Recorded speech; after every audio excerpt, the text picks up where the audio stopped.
What is going on, gang? Justin here, aka No Good Comics, and welcome back to the channel. Tonight, we are live talking about Aliens versus Avengers. I keep wanting to say Predator. Aliens versus Avengers, the comic series that's been out now for a few months, since the middle of last year. Jonathan Hickman, Esad Ribic are the creators, and it's been a journey so far. Just through these first 3 issues, we still have another one to go in this 4-issue miniseries. So tonight, we are discussing issue number 3 specifically. So if you missed the last 2, go back at some point, watch them. Maybe you want to turn this off and come back. Otherwise, if you want to just hear us, we're going to be doing a lot of spoiling tonight as far as what happened in issue 3. It's been out now for a few months, so I think it's fair to put it out there. But of course, I keep referring to us. It's not just me, but it is my good friend and co-host, M.O.N Comics, aka Brandon. Brandon, what is up, brother? Yo, dude, we got 3 now. Dude, you got them all, man. Yes, hell yeah. It's so awesome. I live middle of nowhere. That's my stick. And I was like, how am I going to get this book? Like, I didn't know what shop to go through, but the LCS I do visit in Syracuse, Funky Town Comics and Vinyl, sweet shop, like comics, vinyls, and toys. They have a Whatnot show now. So like I jumped on a stream and I'm like, yo, do you have issue 3 of Aliens versus Avengers? And they're like, looking, they're like, we got 1 left. And I bought it. So I was able to support my local LCS. Very nice. And I loved the cover, man. As soon as I saw it, I was like, this is awesome. Yeah, that's the cover A especially. That was my goal, was to try to get the cover A's of each. I did grab the I grabbed A, and I also grabbed the 1 in 25. I know we've talked about some of the 1 in 25s, but actually let me blow this up real quick. This one, like, you got Black Widow and Scarlet Witch, and they're like going up this like elevator kind of like perspective. And then you got, the aliens down at the bottom and some at the top. It really looks doom and gloom, but I thought it was a really cool. Since we're doing spoilers, are you perturbed that neither of those characters appear in these books? Ooh, yeah. Or as of yet? I mean, as a variant, I let it go more or less. I always hope that the main A cover is accurate, at least at a minimum.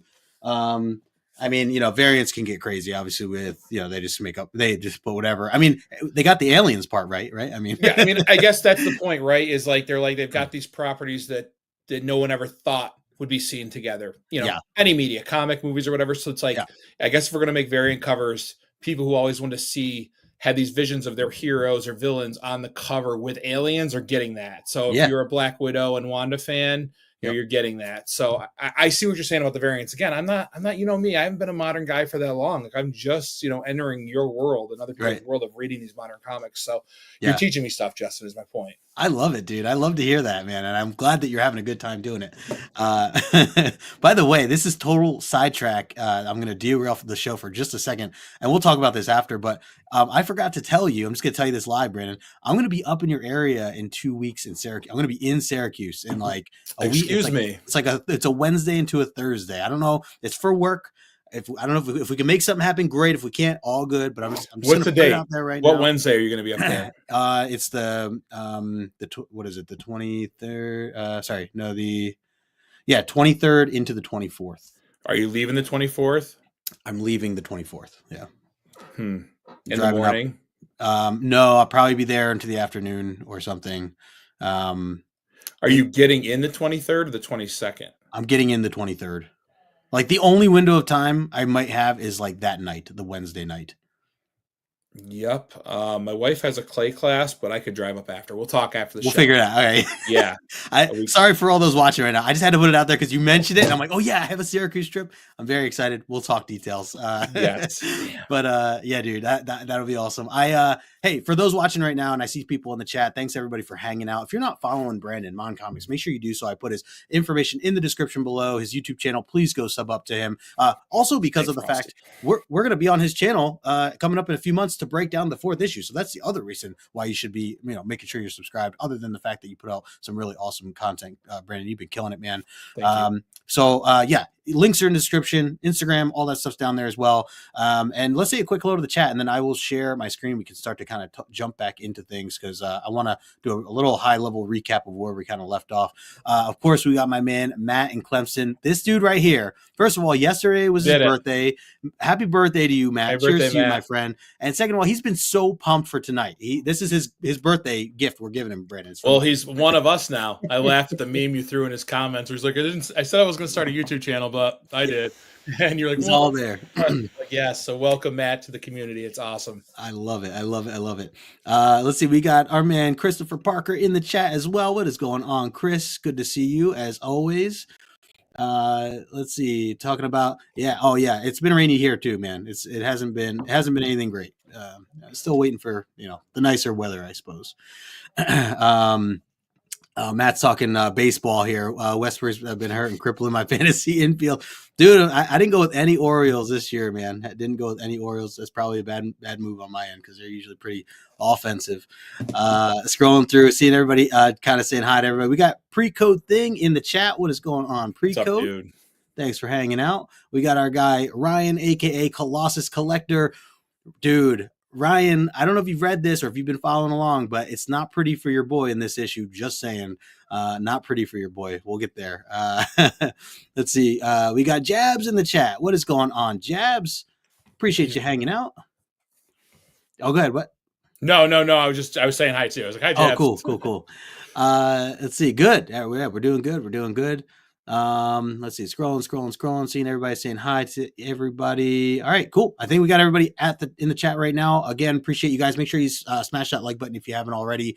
For those who are watching the replay, we appreciate you as well. So Brandon, first of all, now we're now beyond the halfway point, right? This is a 4-issue miniseries, as I mentioned in the beginning. Do you feel, just as a high level, do you feel like it's been 3 issues? Like, do you feel like it's been a short story, a long story? Kind of where's your head with just where we're at right now? Hickman has done a good job of making something that, it could have stretched a long amount of time, but when an alien horde invades, stuff is quick. And, it doesn't feel rushed. Yeah. And I mean, we've gone so far with I'm just read Ryan's comment. Gone so far, it does not feel hopeful. I mean, this does not feel hopeful for any of humanity, mutants, anyone. Right. It does not feel hopeful, and he's really done a good job of conveying that in 3 issues. Agreed. Yeah, I think the biggest part for me is just I'm blown away with how much story we actually got, and yet it's only the same amount of pages as for the most part, typical. Maybe these are a couple extra pages longer than your average, but it's not like a 40 issue, a 40-page issue or anything like that. So yeah, Hickman, and Ryan, Hickman's going to be at Terrificon this summer. I'm so mad I can't go. I'm going family vacation, and I saw that announcement. And is it weird to you? Like, you like getting books signed, right? Yeah. I don't think that it would be as fun for me. Like, if I sent a book with Colossus to Terrificon and said, have Hickman sign this. Yeah. It's about the experience to me to be able to meet that person. And because I'm not someone who gets a signature on a book and it's like, oh, I just increased the value of this book. Like, I don't care. No, you just want it for the experience. Yeah. Like to have met him on something I love that he created and get him to autograph that. So that's why I'm super bummed, because I feel like even asking someone, I get it and be like, I didn't get to shake his hand, So he will be there. Justin, what do you think about the art up to this point? What do you think about how he's used just colors and lights and everything? Dude, it is beautiful. It really is. And especially the usage of we get the outer space stuff, which I love. I actually feel like I'm there. Like, I feel like all this needs now is like a soundtrack, it just needs some alien soundtrack in the background during the, especially during the outer space stuff.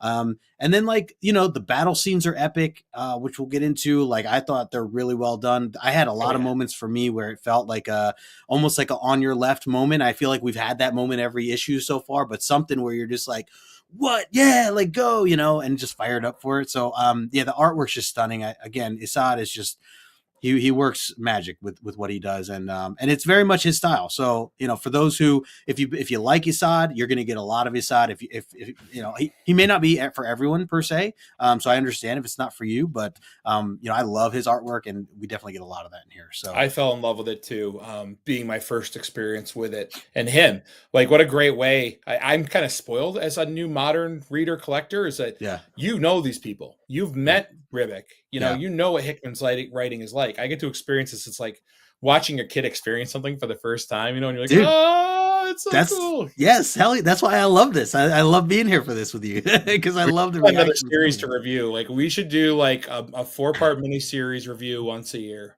Dude, I have ideas, and Right. we're gonna get to the end of this slideshow, and we can talk. And then, and either way, yes, that's what I'm trying to get at.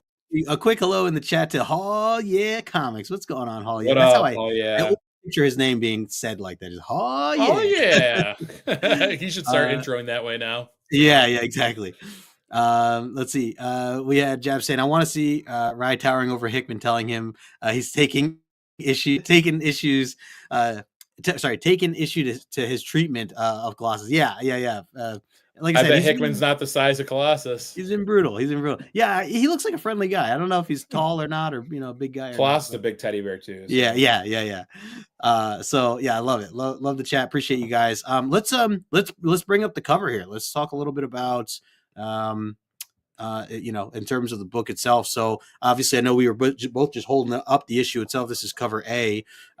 What do you think of the cover? How it speaks to you from a story perspective and just overall artwork.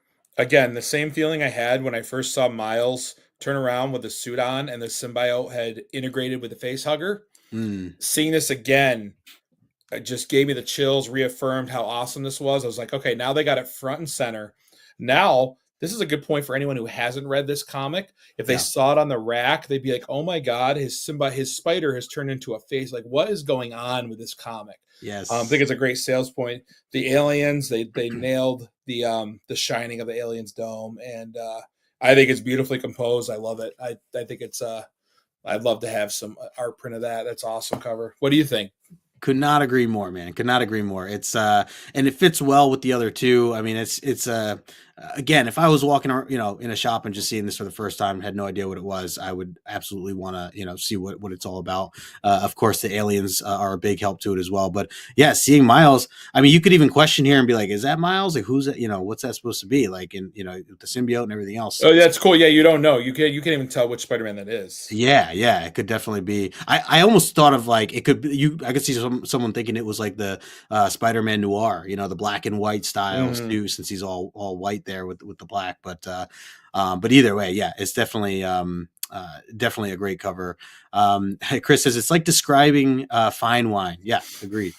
The other thing, before we even turn this slideshow to kind of jump into it, I wanted to just preface with reminding everybody as a high level, basically last issue, Iron Man had surprised everybody in basically revealing that the city that they lived in was, in fact, like a giant rocket ship that he was going to escape and save everybody. At least when I say everybody, whoever was left, of humanity. And they made a signal go for basically calling everybody as a last call to get on this ship. And go. And there were definitely some people that were potentially left behind. And then we saw Captain America come out of nowhere. He was trying to guide these last few humans to get, to the ship. And then they were immediately swarmed. And unfortunately, it was not good for Captain America. And on top of that, we had a really emotional, scene with the Hulk, old Hulk. Everybody's older now. And him, like, saying, hey, I got to do what I got to do. I can't just leave my man Captain America behind. He jumps over and you get a shot of, him and Steve Rogers kind of battling it out as a final. I mean, for me, last issue, that shot of Hulk, grabbing a bunch of the aliens and slamming some down, like that gave me everything I would ever have wanted or pictured of like, what would that look like, kind of vibe. So, we definitely a lot. Any like just general thoughts before we jump into this, Brandon, on last issue or anything you wanted to mention? I mean, it seems pretty hopeless, right? I mean, they've got, a city carrying, ship that Tony built to basically go repopulate somewhere. Like Earth has been overrun. Yeah. You're right. The Hulk and Cap, like Carol, especially having to leave them behind. That was hard for her. And, Tony had to reiterate how serious it was. And, it just leads up to what happens. Like, I didn't see what happens in this issue coming. That makes it seem even more hopeless that I didn't think we could get there, but it does. So seriously, Hickman continues to surprise me with each new issue of like, what? Like, what are they going to do? They're done. Like, I really think the aliens are going to win. Like, I don't think there's any hope for anyone. Yeah, there's like no hope. Yeah, it definitely. It's like when it rains, it pours in this scenario. And then he still gives you like little glimpses of hope, every once in a while. And you're like Tony had the ship built ready to take humans away. Yeah, I'm like, oh, how clever. They're leaving into space, and the ship is, we learn why they have to try to seek out the mutants, and like, yeah, there's little tidbits of hope, but yeah. Jabs, hey man, sorry, we announced it. Spoilers, this all moving ahead here, so if you were planning to read this, might want to tune out for the rest of the show. But you can hear us talk about it and we still won't describe it as well done as true, so, that is very true. We got Kenneth Bird in the chat. What is going on, Kenneth? Hope you're doing well, my friend. All right, well, let's get into this book here. Let's flip the page. So again, just throwing a couple of the opening scenes here. And it starts out, it says, yet another universe, yet another time. And we get more of this ship and the traveling to these different planets. This is what we've been seeing. Hickman's been, kind of telling two stories in a sense, this overarching story of aliens and the history of them, along with the robot David 8 or whatever his name is. And then the other side story of like the current day Earth or at least what's left of it and our Avenger superhero friends. So this was kind of, the opening scenes again, as he's been doing, not a lot of text. A lot of the stories told visually, which I love and I appreciate that, they team up pretty well with that. I feel like between the writing and the artwork, Hickman lets Esad do his thing and lets us as the reader kind of try to figure it out as we go and not necessarily need, all these little captions or recaps. So I like that aspect of it. And yeah, basically we get to see, it looks like the aliens are the I have to look at their name again because it's like David and what's his name? The engineers. The engineers, yeah. Yeah, so, an ancient race. Yeah, go ahead. You have right out. Remember the first two issues were right out of the Prometheus, and I think Alien. They might have done the second one. This is right out of Covenant. So it's right out of the beginning of Covenant. David, only one robot at that time, shows up and infects the entire engineer species with the this bioweapon that they originally created for other worlds. But different from the the movie, and maybe someone can chime in the chat and knows this because like I couldn't find anything about it, but like in the movie there's only David, Here there's three people. They are androids we see, but so were the people at the beginning of the first issue that set the whole. So obviously they're part of the same people. Yeah, it's like but they are paying homage to one of the movies, which is cool. I love it. But we never got to see the engineers do what they do here with just putting on their suits and kicking ass. Yeah, right. We get just a glimpse, and that top right hand corner is just a little bit of fighting, a little bit of action going on as they take out the David 8s, that went rogue or whatever. But otherwise, it looks like they're kind of taking over again. So that bottom right hand corner is supposed to be the engineers kind of retaking this ship or sitting back in gear. So I don't know if that's I assume that's a good thing because David 8 was psycho. I mean, he just he's just all destruction, that guy. Right. And then there's that one panel that it's not in this one. Yeah, you got it. But it has like I guess I'll just show it. Yeah, it has this thing floating off. Oh yeah, okay. And he's looking, like that was what we saw in the first issue, maybe that they had. Maybe inside that bio thing. I don't know, but so it also makes me wonder too if the engineers are going to come save the day because they're definitely pissed that their weapon has gotten out. That these guys are using it the way they are. Yep, absolutely. And the more we talk about this and great points, like I wanted to ask you too about how it tied into the films because I knew you know a lot more than I do with the films. And yes, it's still on my list to rewatch everything and to watch some of that stuff for the first time. As soon as you do, you'll be that Leo meme. Yes. Yeah.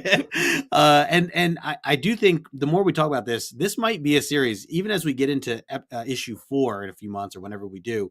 I probably will do a full reread. I reread this issue a few times, but I didn't fully go back and, based on the other. But now that we talk about this, I'm like, oh yeah, there were those scenes like that you're pointing out. I'm like, man, that it might connect in a bit of a more clear way now that we have like 3 pieces to the puzzle. So yeah, I didn't go back either, Justin. I just read this one like 3 times. Yeah, I didn't want to cloud. I didn't want to get anything mixed up. Totally. Yeah, no, I'm same way. All right, well let's keep it going. So Yeah, we fast forward to Mars. We have the team who have basically they've left. They're in the ship. You think that they're off and safe and on their way to wherever they're going to repopulate and rebuild, but then they find out that there's engine issues based on last issue. There were aliens who tore up a lot of the engine sections of the ship. So basically, they discover that they're passing Mars, and I love that we talked about this last time a little bit, but Mars in Hickman's story of X-Men for um his era of X-Men that he just finished writing, over these last 3 years, he put them on Mars. There's a whole storyline of the mutants living on Mars. So I like that he still kept that, even though that's technically no more now. It's still relevant, assuming we're in the super future, and he's still assuming that that mutants are on Mars. So these references are Iron Man saying, okay, we need more fuel, we need more supplies. The only spot we can go at this point is back to Mars, which is, they all seem to have their own reasonings as to why they used to be there, for either business reasons or personal reasons. And it doesn't necessarily sound like the nicest place or a place that they feel welcomed. And that was kind of like that as far as, Tony Stark versus the X-Men and stuff like that goes. There was always this little bit of friction, even though they were, good guys all around. So to see this little conversation, I thought was really cool. And I was excited because I wanted to see, what Mars looked like here. And then, of course, the scene that I loved was when, they're like, all right, we're going to go to Mars. We're going to get out and go. Tony, you stay here. And Tony's like, no, I'm going with you. You need my brain. You need me there. And they're like, dude, no offense. You're in a wheelchair. Like, what are we going to do? And he's like, this ain't no wheelchair. And he just turns right into this awesome Iron Man suit. What did you think of that, Brandon? I wasn't surprised at all. I was like, I've stopped. I was like, of course he has a suit in his chair. Like, of course his chair is a suit. Like, I had that written down in my notes too, Justin, that just was like, yeah, he's played it cool the first few issues. Like, he hasn't busted it out, but like now he's got a good reason to be in it, and he has to be out there. And, back to them having to go to Mars. I love the in the conversation, when he's like, we're going to have to sit down and either borrow or like borrow mutant tech. Like, I love that he calls it mutant tech. I was like, so you have a deeper history with it by reading Hickman's X-Men run.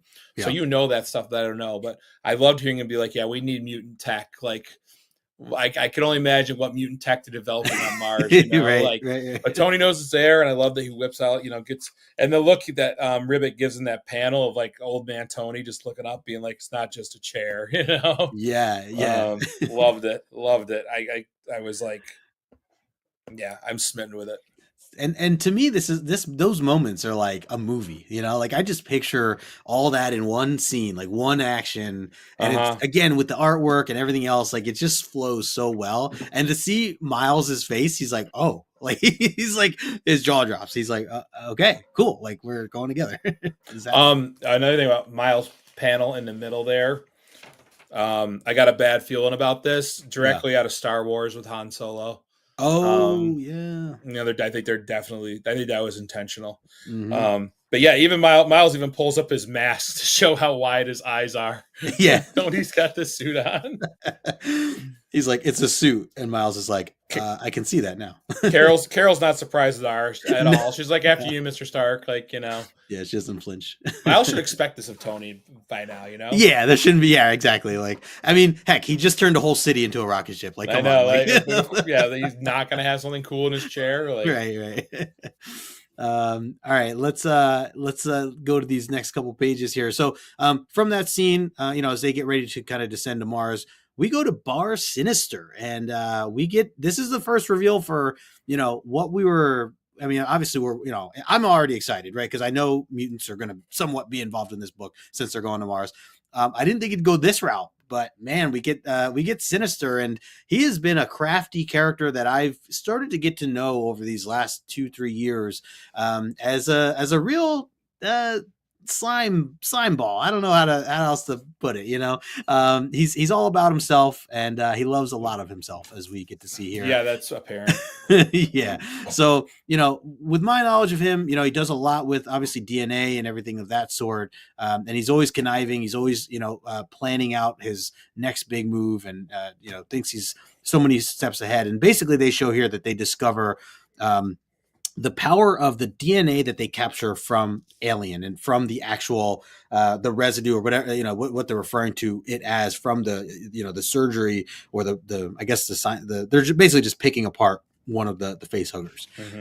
So we get some of that, and then we get to see Sinister, and this is Ryan in Colossus Collector in the chat. We get a close up of most of the X-Men not looking good. They're all tied up, or they're all captured, and they all have face huggers. I can see in that picture there. Obviously, we get Colossus. I saw Colossus right away, and I was like, oh. Yeah, that was that was the big one. I guess I mean, it looks like magic. Like it almost looks like magic.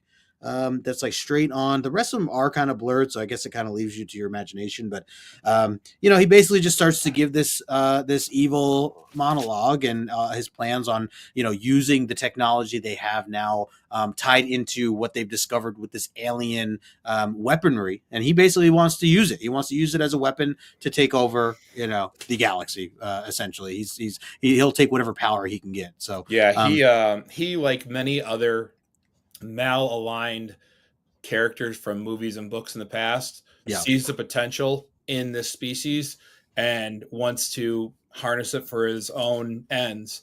I mean, that's always the play with alien species. If someone can harness them or make them a weapon, and he is all about it, and he's figured it out. Yep, exactly. And we get the quirkiness of him. So if you're, and I wanted to ask you, Brandon, how familiar are you with Sinister? I know you're not the biggest X-Men guy, but have you ever read anything with Sinister or kind of follow along with any of his storylines throughout the history of X-Men? I haven't read anything really with Mr. Sinister, again, because I didn't collect X-Men. This made me want to read some more of it to understand his motives and what's how he's doing this, how he's basically cloning himself and infusing alien DNA into that. And we get told a little bit later how that's done, but totally love. I mean, I've always thought his image, his being a villain, a mutant. I thought he was a good one to pick for this. If they're going to pick someone, who are you going to pick to represent the bad mutants? Magneto's too easy to go to. It wouldn't make much sense here. Right. But if Sinister's got that background, I think I just love every image he's in and some of the panels coming up. But I love the red they chose to outlay behind everything in these scenes. Like the doom and gloom of the cave. Mm-hmm. Yeah, it looks really spooky. He's got red in his costume, and you still see it.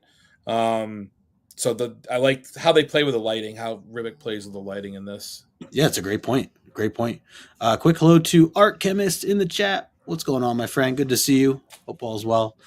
The other aspect, I didn't put this in here, but it's basically the corniness of him going on this villain monologue, and then he gets interrupted by himself, and another one comes in, Mr. Sinister, and all of them are like, "Oh, Mr. Sinister not going to like this. His speech being so badly interrupted. Yeah, it was going so well. Better be good." Yeah, and that's just totally him and his type of character. He's like annoying, he's like this annoying guy that's really full of himself, and he's clever, and he's evil and all that jazz. So very, very interesting. Ryan here says Magneto is inherently evil. Sinister is evil through and through. Yep, pretty much. So they chose well then, Colossus is saying. Yeah, exactly. All right, so I think these next set of pages, because again, I didn't capture everything, but if I jump over anything, Brandon, obviously let me know. But yeah, I kind of go into this next bit where they actually land and they discover basically that they notice that no one's around or barely anybody's around. It's all crickets. And as they're walking around, they see Sinister just chilling there, waiting. Now that he knows, now that the other Sinister interrupted him, gave him the heads up that they had visitors. Tony and Captain Marvel, they're walking up there and basically saying, "Why'd you do what you do? Like you killed where is everybody?" And he kind of goes again more into monologuing, but just explaining for himself, how. He basically just sounds like a villain that's like, wow, like we're so, we thought we were bad or evil or powerful, and we discovered this other alien being that is even more powerful than us, and now I'm kind of figuring out how we can use it and all this stuff. And then of course, while that's all going on, all his other sinister friends are sneaking over to the ship, and they got these guns, Brandon. They got these face hugger guns. I can't believe that Hickman created this thing. The only thing I wrote on my post-it note for the note was face hugger guns, question mark, yes. exclamation point. Matt said it in the, as soon as I saw that, loved the whole interaction. Yes. I love the whole interaction between them and Sinister. Like when Tony asks, "What have you done?" You feel the levity of that. You're like, because Tony already knows what he's done pretty much. And I love that bottom panel where Sinister's like looking at his nails and he's like, "Interesting, you should ask." Like not a care in the world. Right.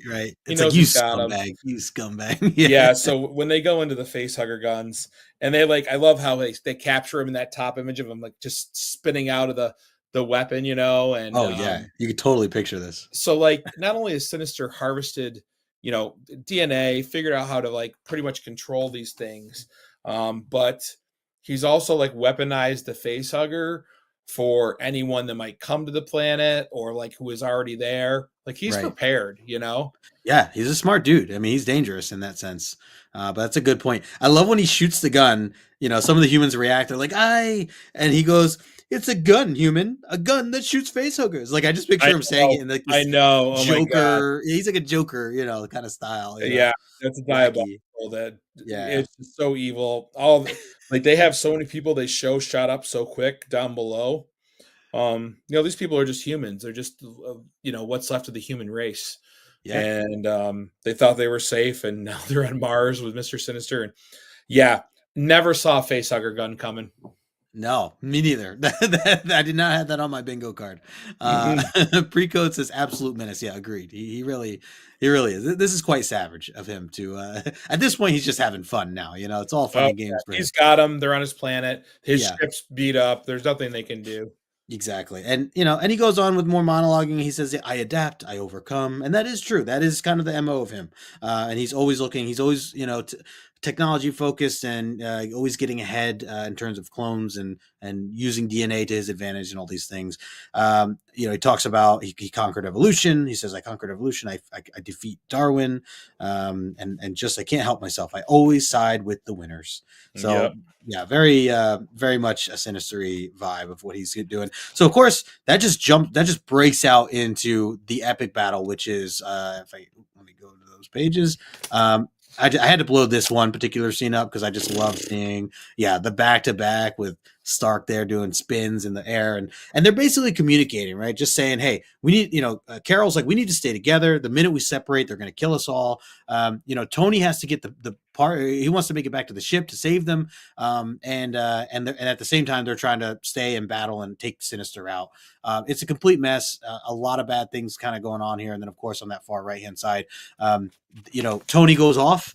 Miles goes after him. Carol is left by herself. And then Carol's there getting jumped by a bunch of the aliens, which one ends up getting, it's goo all over her. And you can see the damage that's being done to her face before she essentially starts to black out. She sees these rings kind of showing up above her. I love that the screen actually goes black. When I read it digitally for the first time, swiping through, seeing my screen just go black, like you can just feel the night, her eyes close, and then reopen with the blurred hands.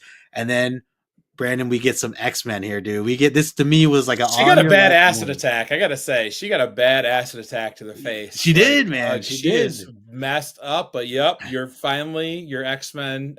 What's left of them make their debut. Yeah, I was gonna say barely. We got Emma that's just coming through, kind of slashing and somewhat saving the day there. And you're right, though. It's not a lot. I will say I didn't do this justice as far as the images I took, but I did want to try to blow the one up. But for those who have the book, or if you haven't read it yet, there's this whole scene is like epic with all the action scenes. But Brandon, what are your thoughts here on some of this stuff going on? So first of all, I want to say hi to Papa No Good. I think that's your dad in the chat. Yeah, what's up, Dad? I never got to meet him at Terrificon. I regret that. But I'll find you guys again. Yeah. So going back, like you were just explaining.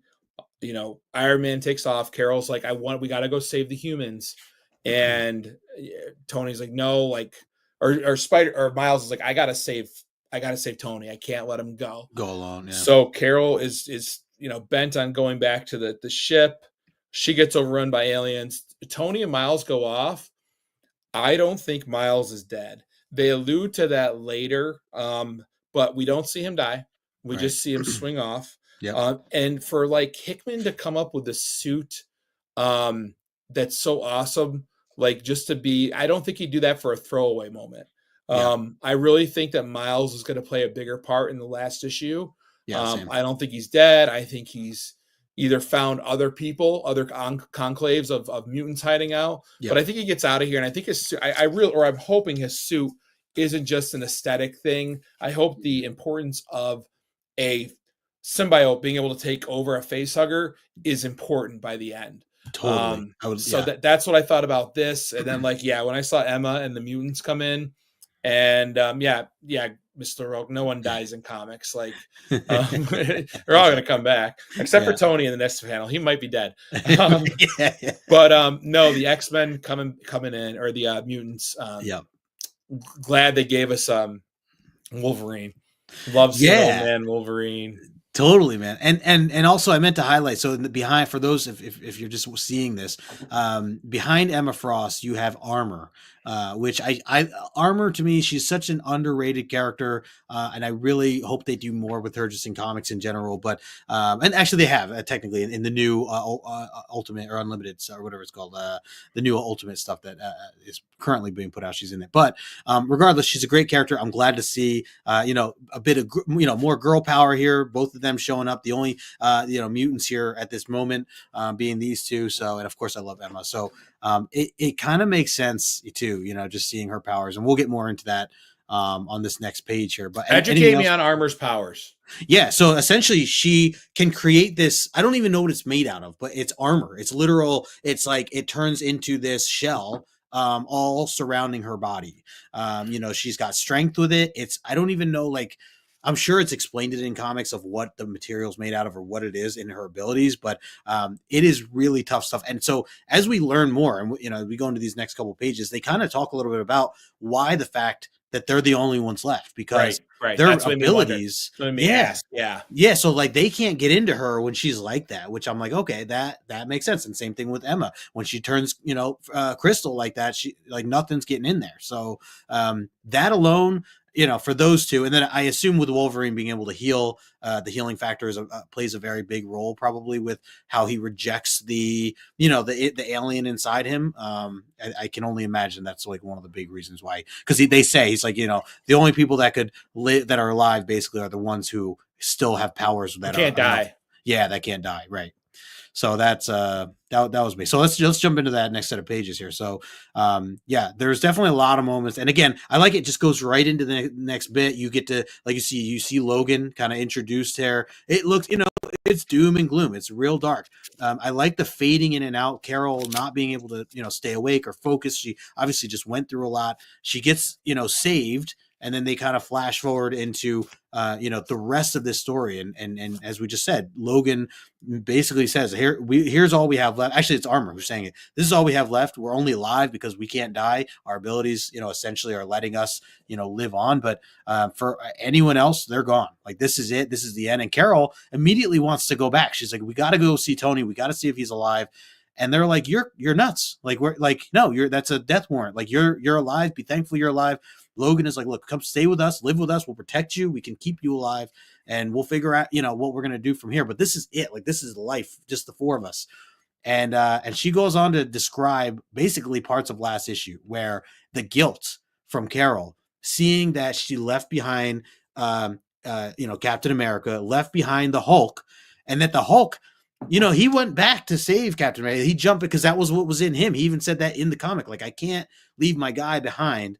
And she was being more pragmatic. She says that in the book. Like, she's like, my guy's being brave. I'm being more pragmatic. It's certainly a debate. What she did is very important too. Like, taking off with everybody else, you want to save what's left of humanity. So I get that side, and I don't think she should beat herself up for it. And Brendan, I'm curious where your thoughts are with some of this, but man, she wanted to go back, and Logan at the end of it's like, fine, like, I'll go with you. But what did you think of some of these moments here? Oh man, the lighting, first of all, playing off the campfire. and how Ribic used lighting on the characters and their faces and shadows. Yep. You feel like you're there at the campfire. Like you Yep. feel like you're there looking at these characters in that setting. The It's true. dialogue was amazing as they break it down for them. Like you said, we can't die. That's why we're here. We'll let us protect you.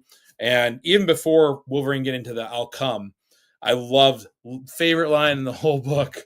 One killing machine recognizes another. That is death out there. Yes. Like Yes. when Wolverine says that, I know what we're dealing with, and there's no winning. So yeah, that had I love just how Ribic draw like Danvers' one eye that you can see. Oh man, yeah. She's so messed up. She is. I love how he treated everyone else. Logan's face in that last panel is amazing. Yep. I really these books do a good job of setting the tone of the scenes you're in.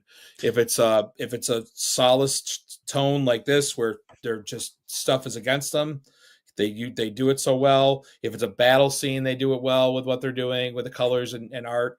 And if it's more of a learning scene, like with a Sinister and talking with the lighting there, the engineers, like they knock it out of the park with this. That's a great point. And yeah, the lighting for sure, like Logan looking down, pointing his finger down, saying, no, she goes, you don't understand, Logan. He goes, no, you don't.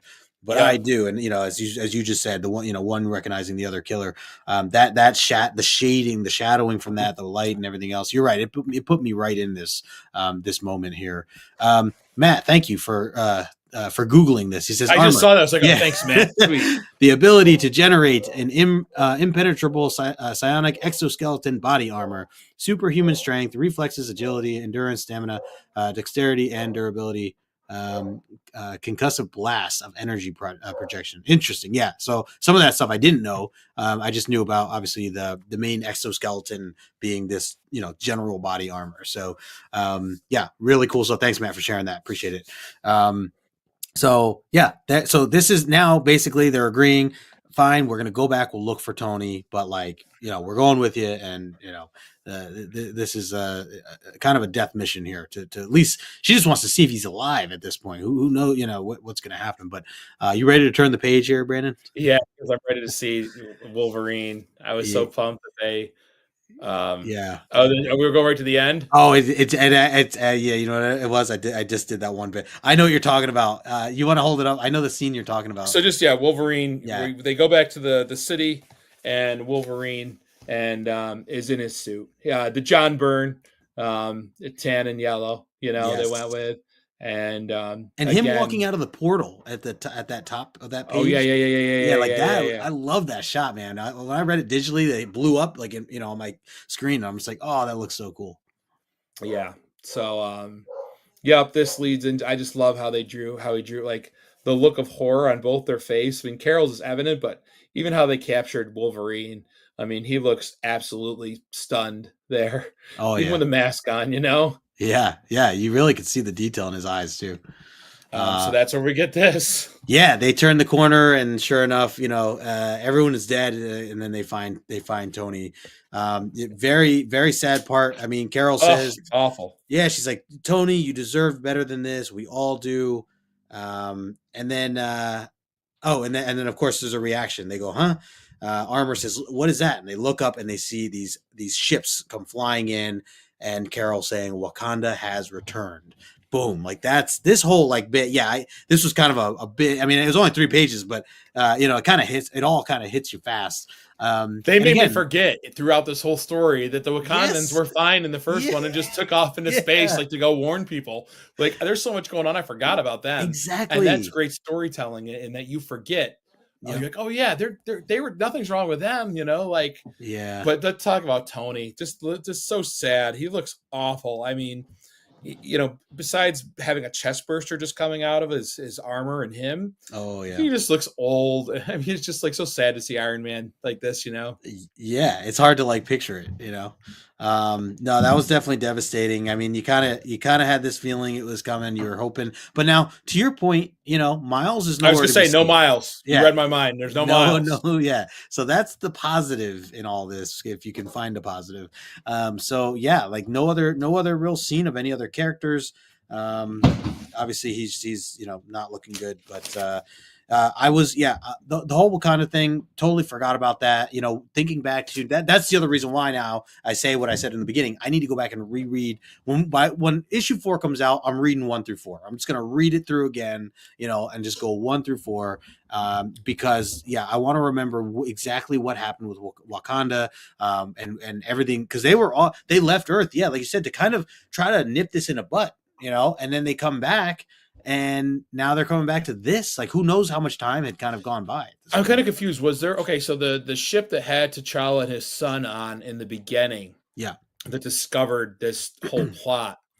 Did they ever go back to Wakanda, or were they just in space on these ships, and Wakanda fell on their own, without them there? That's what I assumed had happened. Yes, Wakanda, I think, fell on its own. They were what was left, and instead of trying to fight it on Earth, they were like, let's go out into space and figure, where this is coming from. So you think that happened after the fact? After they started getting attacked, they were like, we got to go figure this out? Yes, all during that time. And then all we got was, now we're just getting that makes sense, because why else would they be in space, looking for them? Right. Yeah. Obviously such a big, deal of people that are now returning. And they're going to be shocked too. Cause I mean, they were set. All I can remember is them being like, oh crap, we got to go back to Earth. Like that was like a part of, I think, the story where they were like, we need to try to get back. But of course, by this time now, these quick events all happen. And it's unfortunate, because I would have loved to have seen, Tony run into them and them get their technology together as a team, get Black Panther and Iron Man back as a team. And now we're not going to get that, but, again, as we said in the beginning, a little bit of hope at every turn, so you got the Wakandans coming in. Yeah. You're wondering where Miles is, how can they possibly turn the tide against, Sinister and basically a horde of aliens at this point. I'm still looking for an alien queen to come into play, kind of like they revealed in the beginning how they showed the system of not just the queen, but their plan of the hatching and all the other, and launching X number of eggs. Plus, I gotta believe Sinister has a queen somewhere. If he has that many face huggers that he can load guns, he's got to have a queen laying eggs somewhere. And he's probably fine too. Sinister's probably around somewhere too. That's for sure. Too. I mean, he's got control of them. When that one panel with the aliens came out around him, he was sinking them on Tony and Carol. He's fine. Really pumped to see. I'm really wondering who they're going to bring into the last issue that we haven't seen. If anyone. What else has Esad Ribic worked on? Chris was asking. I saw that. So Chris, great question. I saw Matt even answered a part of it. I agree with Matt. The Thor run, Thor God of Thunder, that's what I got introduced. It's him and Jason Aaron. If you've read anything with Jason Aaron is another one of my favorites, just like Hickman, as far as a more modern day writer. It's a fantastic run. If you've ever get it, go read Thor. I was never a Thor fan. And I picked it up because of the team on there. I knew Jason Aaron was already someone I started to like reading his other stuff. And I didn't know about Esad, but I just started to fall in love with it. And even as someone who's not a big Thor guy, it made me become a big Thor guy.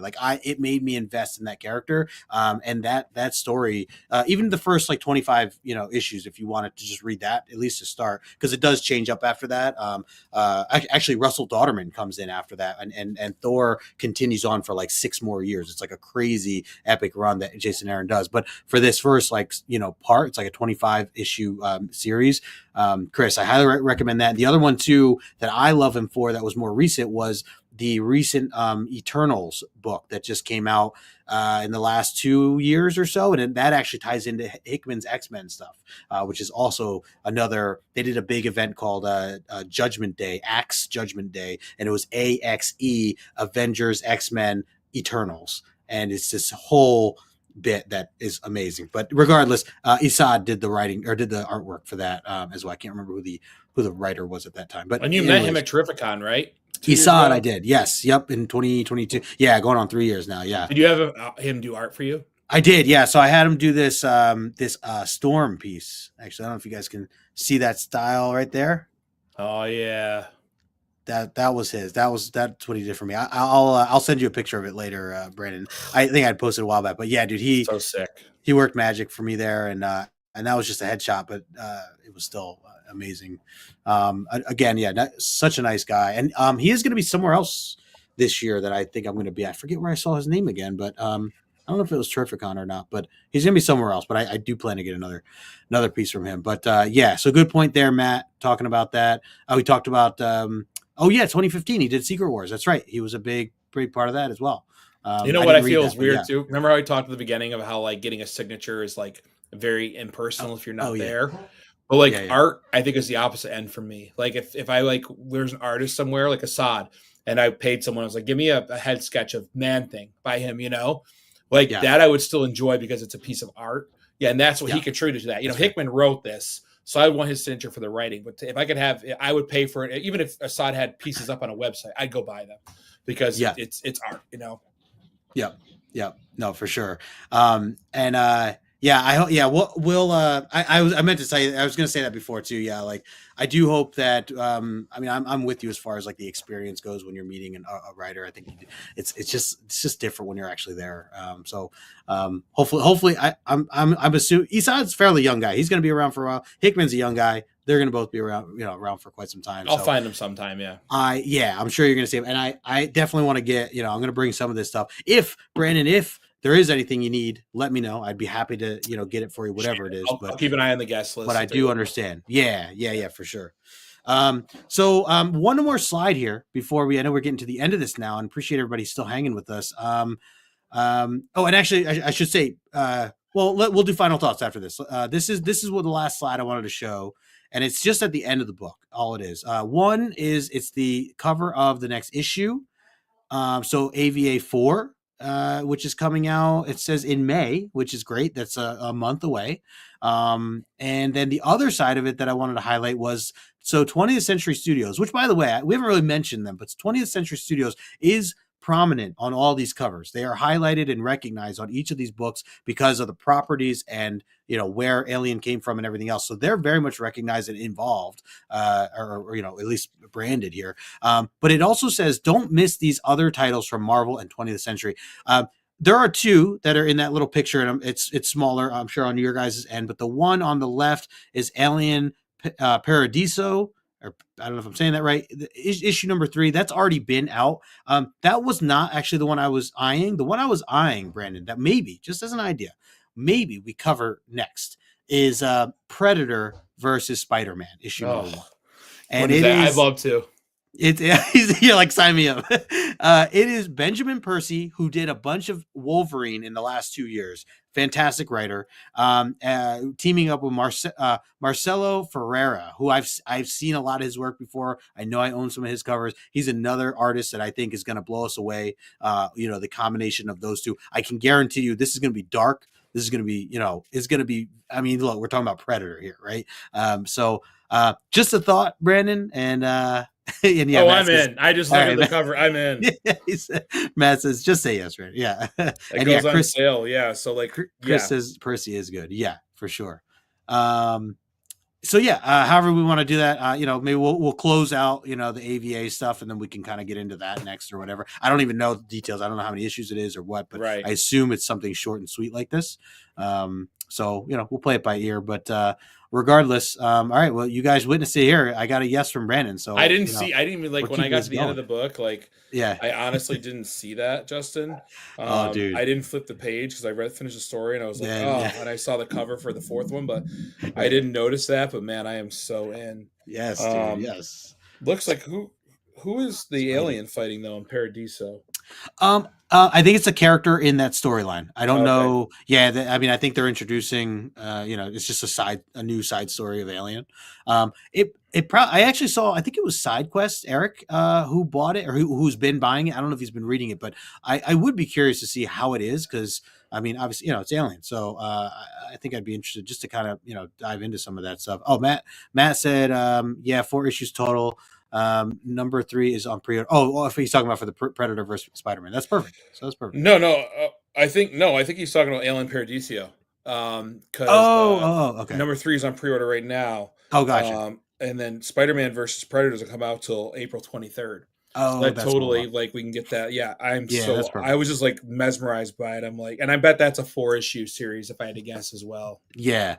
Damien, Sleepy Reader, good to see you, my friend. I'm magically clicking in at the end. Yes, magically indeed. Jab says I will follow that series as well. That's awesome, dude. Yeah. Anybody? Yeah. If you guys, seems like everybody's interested, so that's really cool.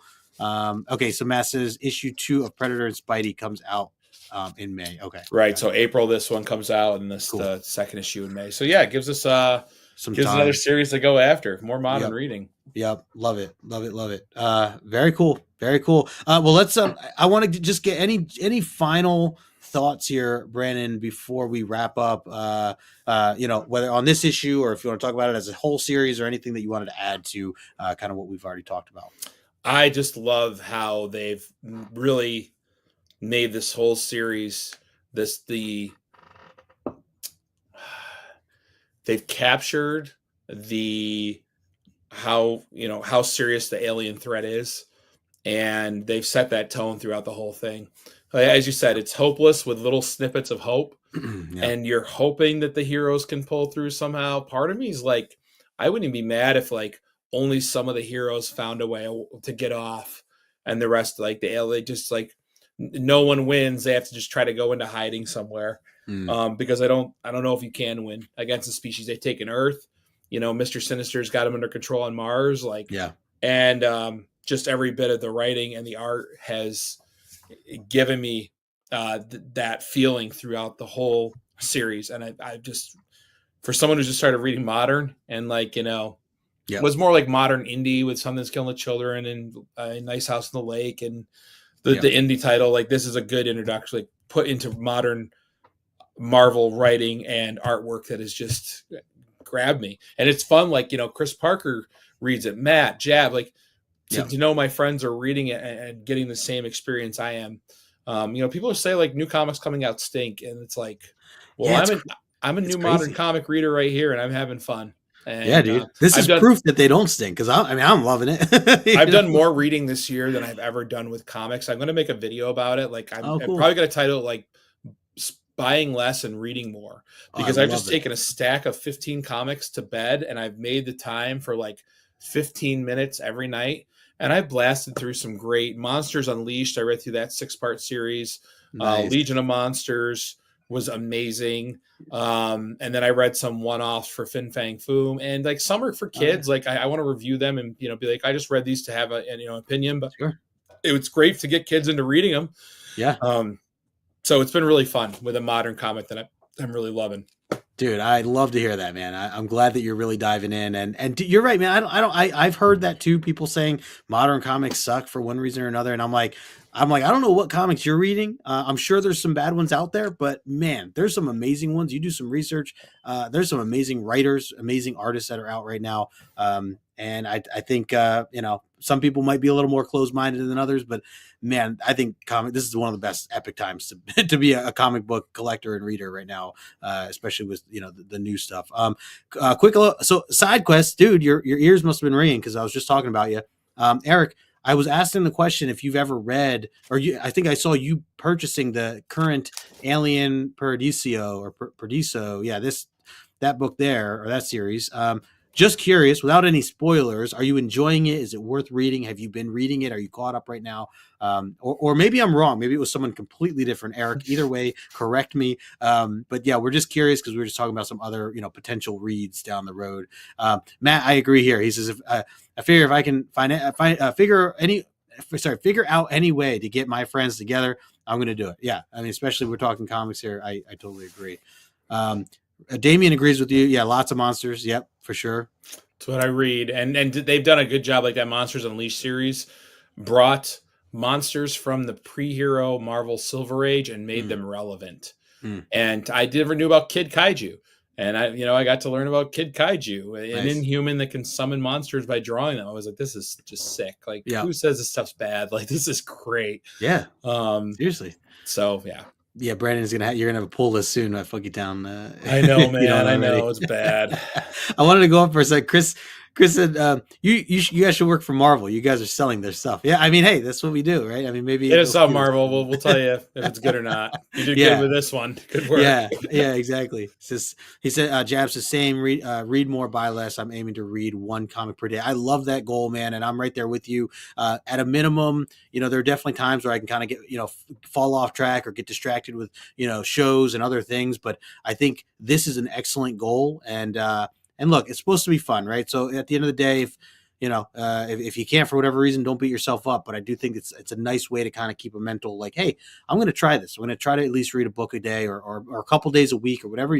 Obviously, whatever schedule you guys are on. But I think that's a great thought there for sure. You'll never find time. You must make it. And I told myself 15 minutes before I'd usually go to bed, I lay down with 2-3 books, blast through them, and just say, bring that knowledge in and then I go find more stuff. So yeah, that's a good call, Jabs. And Eric, yes. He's saying he likes the new one. Did something a little different, worth a read if you're an Alien fan. Okay.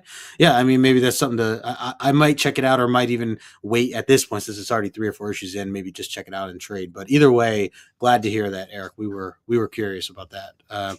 My dad says there's more talent than ever in comics. Stan Lee, Kirby, Marvel will always be hard to top, though. Oh, for sure. I mean, those who have come first, of course, it's going to be the end all be all kind of style. And will always be a legacy that lives on. But also, you're right, Dad. Like, there's just so much good talent that if you're a fan of comics, you're missing out. Like if you're gonna if you're a fan of comics, it only hurts you to ignore the modern day stuff that's coming out because it's all great, and you can find great in everything. I mean, there's so many options nowadays that you can really appreciate or find that is for you. That might not be for someone else, but there's something for everybody. And your dad said, Kirby and Lee, they were great. Yeah. But those, the books they wrote back in the days that I'm used to collecting for Silver Age, are a lens into that era with the dialogue and don't get me wrong, the art and the stories are cool, but it's like modern comics aren't going to have that hokiness to them that are dated. So I think that's where they've got an edge on pay homage to what started it all, but look where we're at now with this kind of stuff. I mean, it's Kirby and Lee would love this. Exactly. And oh my gosh, Damien, you madman, you. Thank you so much. Yeah, Justin rocks. Buy yourself a whiskey, dude. Man, you're the best, Damien. I have to. It's been a little while. I have to play a couple of short clips here. Anytime I get one of these, I'll drink to that. So here's a couple, and let me see. It's been a little while since I played some of these. So let me see. I don't even know if these are. Man, I'm just going to play. These are some old videos, but I love anytime someone hooks me up like this, I like to play a few. So here you go. Babe, I know I just bought a really expensive comic book, but hear me out. I am selling books too. So it's basically like I'm not spending anything. Really? So what have you sold? What have I sold? I'm going to sell. I'm saying I'm going to start selling is what I'm saying. Is that you with your girl? Yeah, that was from a couple years ago.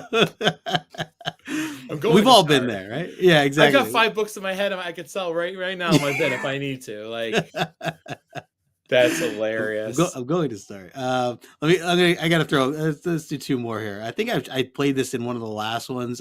This is an old one. This is making my night. I didn't know you had these in your arsenal. Yeah, dude. My buddy Morb, he was going off about Peach Momoko being overrated. Which, by the way, I love Peach. But this was a great night. They want to just join that crowd and be part of that and say, yeah, you Peach Momoko, Peach Momoko, Peach Momoko, Peach Momoko, yeah, Peach Momoko. He was fired up that night. That's awesome. He felt some type of way. We got this one here too. Shout out to Cap. On your left.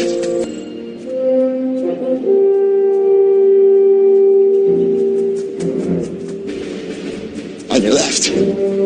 On my left. Got it. Don't say it. Don't you say it. On your left. Come on. I was never gets old. One. No, never gets old. And I got one more for you, Damien. Here you go. This one's been a while too since I watched this.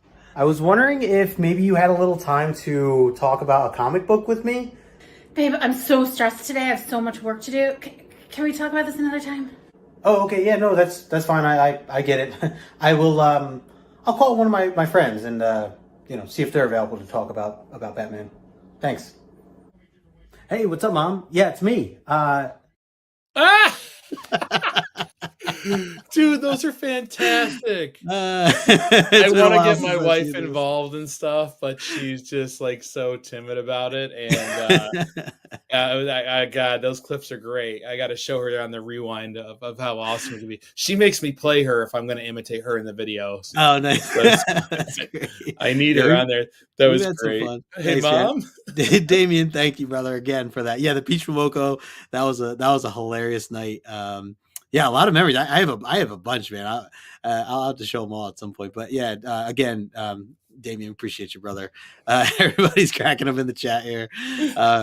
Appreciate everybody hanging. Yeah, so I guess anything else? I think we're good here, right? We covered everything. I appreciate everybody that's hanging out in the chat. If you're watching the replay, thank you for doing so. Quick reminder: we're going to be over on Brandon's channel to talk about issue number 4 of this series, which is not out yet as far as us recording this right now. But when it is out, we will give a little time. We'll make sure everybody has some time to read it and reread it, and of course, read it a third and fourth time. And then we will schedule a date. Keep an eye out. If you don't follow us over on Instagram, make sure you do so. We'll post the date of when we're going to do this and kind of go from there. And I can't wait to see how this thing ends, but make sure you are following Brandon. I put all his links in the description below. Brandon, dude, I can't thank you enough for doing this with me. It makes my night. It makes my day. Like this is why I love comics and just talking with them and talking with you about them. It's just an awesome experience. So I appreciate you, man. Yeah, no, thanks, Dan. Like it was like we were talking backstage, been a long week. I was looking forward to this night. Like, what a great tool we have in YouTube and the friend group we've made to be able to connect and talk about comics, even for an hour, and have our friends in the chat, right there along with us. Shout out to Jabs. I'm doing the M.O.N Comics Big 5 live next Friday at 8 p.m. Eastern Standard Time, and Jay and Baxter's Expensive Paper will be guests on there. So please come hang out. And that's just another way this community is connected. So thanks for hosting me on your channel. I guess I got to do the finale on mine. Yeah, at least I figured out slides now. I don't have the premium StreamYard. I can't get that awesome. Like I keep staring at the xenomorph pattern in the background. Like, man, it looks so good. I can't get it. Aw. We'll figure it out. We'll figure something out. Yeah, but no, thanks for hosting. Thanks Always. everyone in the chat for coming by too. Yes. We love y'all. Got to meet Chris Parker in person 2 weekends ago. I saw amazing. that. Yeah, that was really cool. It was sick. And Jay from Renegade Rants Comics was with us. That's awesome. It was awesome. So yeah, definitely thanks to the chat for coming and hanging out too. Yeah, absolutely. And hey, who knows? Maybe the chat will get in real life or in real person. We'll do a video if we are together, Brandon, in 2 weeks. Maybe we'll make something happen. We'll see if we can align. My gears have been turning trying to figure out how to make it happen. So appreciate everybody. Make sure you smash that like button on the way out. Have a great weekend, and until next time, we'll talk to you later. Peace.